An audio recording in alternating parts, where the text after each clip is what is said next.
फूल के अंदर छिपे सुगंध में अमृत के कण घोले, चंद दिनों के अपने जीवन में दुनिया में नव जीवन डाले।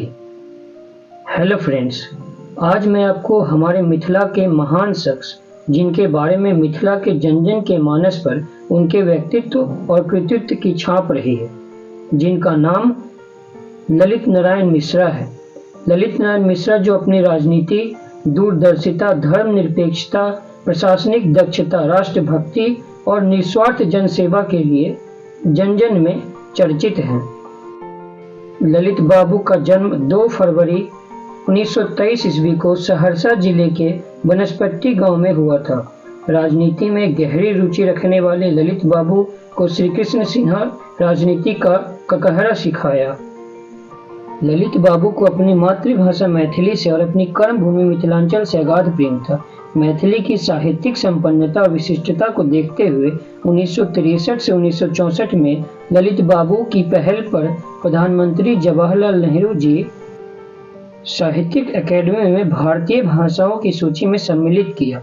मैथिली संघ लोक सेवा आयोग यूपीएससी के परीक्षाओं में चयनित विषयों की सूची में सम्मिलित है।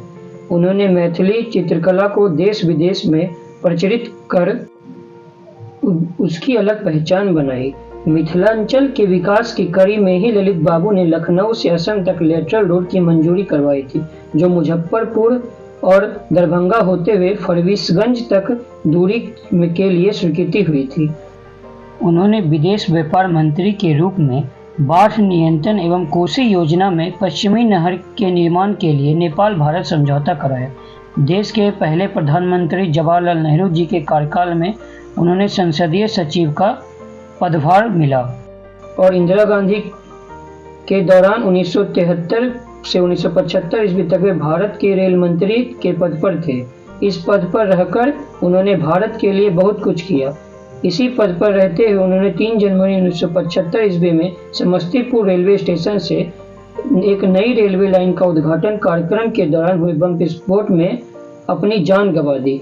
आखिर क्या हुआ था उस रोज, किसकी साजिश थी?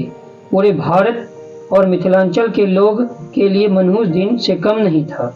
वो दिन 2 जनवरी 1975 ईस्वी का था। 2 जनवरी 1975 ईस्वी को बिहार के समस्तीपुर रेलवे स्टेशन से एक नई रेलवे लाइन का उद्घाटन होना था। कार्यक्रम में गए ललित बाबू स्टेज पर भाषण दिए और जब वे भाषण देकर नीचे उतर रहे थे, उसी दौरान भीड़ से एक हाथ गोला मंच की ओर उछाला और जोर से धमाका हुआ और अफरा तफरी मच गई। उसी में ललित बाबू बुरी तरह से घायल हो गए और लगभग 14 घंटे में 3 जनवरी 1975 ईस्वी उन्होंने अपना प्राण त्याग दिया। अपनी भाषण के दौरान अंतिम संबोधन में उन्होंने यह कहा था, मैं रहूं या ना रहूं, बिहार बढ़ता रहेगा। उन्होंने यह कहकर अपने बाद ही बम धमाका हो गया और उस दिन साकिब लखनवी की यह पंक्ति सच हो गई।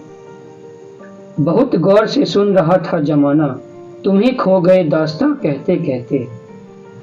अगर आप लोगों को हमारी ये दी गई जानकारी पसंद आई हो तो हमारे वीडियो को लाइक करें और हमारे चैनल को सब्सक्राइब करें और बेल आइकन को ज़रूर दबा दें, जिससे हमारे आने वाले वीडियो आप लोगों तक सबसे पहले पहुंचे।